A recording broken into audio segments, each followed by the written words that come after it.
ઊંડી ઉતરી ગઈ છે આ 63 વર્ષોમાં કે સત્ય, અહિંસા, સદાચાર અને સ્વદેશ પ્રેમ માટે તો તમારે એકડો જ ઘૂંટાવવો પડશે. માં ભારતની અદ્વિતીય સંસ્કૃતિ અને અનુપમ પ્રકૃતિની લહેરાતી કસુંબલ ચૂંદડીને તમારા જ કેટલાક બાળકોએ સ્વાર્થની કાંટાળી જાળીમાં ભેરવીને ચીથરે હાલ કરી નાખી છે. બાપુ,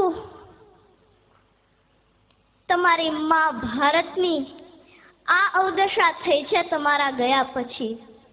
મારા પ્રિય રમકડા અને બાપુ વચ્ચેના આ સંવાદથી મને કદાચ મેઘાણીજી સમજાય અને બાપુ વતી કહેવાની ઈચ્છા થાય કે સત્તા નિયમોની જાલ ધારા કેરી ચુંગાલ ભોળા કંગાલ કાજ ફાંસલા પસારે ધનિકો માલંત મુક્તિ ગરીબોના લાલ રક્ત સત્તાના ભક્ત આજ શોષે કર ભારે બહુદિન સત્વ સયા જીવન નિર્વીર્ય થયા બંધુત્વે સયા પ્રાણ નવરચના માગે જાગો જાગો ગુલામ આવી પહોંચ્યા મુકામ ઇન્સાફી તખ્ત પર કરાલ કાલ જાગે દેવા ઘાતી ને દંડ ઘોર કાલ જાગે.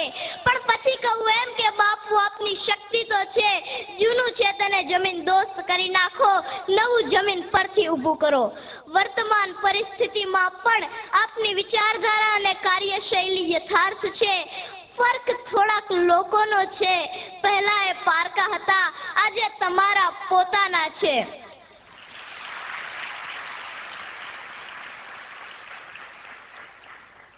સમાજના નૈતિક પુનરુત્થાન માટે અને આઝાદ રાષ્ટ્રની આબાદી માટે ફરી એ જ નૈતિક મૂલ્યોની જરૂર છે જે આપે એક સદી પહેલા આપ્યા હતા અને આજે મૃતપાય દશામાં કણસી રહ્યા છે.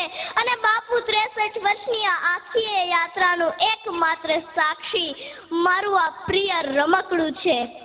પણ આવે વખતે બાપુ મને વધારે કશું ન કહેવા દેતા પોતાના મોં પર પેલું કાયમનું બોખલું સ્મિત લાવીને એમ જ કહે, જ્યારે દીવો ધરે ન કોઈ, જ્યારે ઘનઘોર તુફાની રાતે 12 વાસે તને જોઈ, ત્યારે આબની વિજે સળગી જઈને સૌનો દીવો એકલો થાને રે.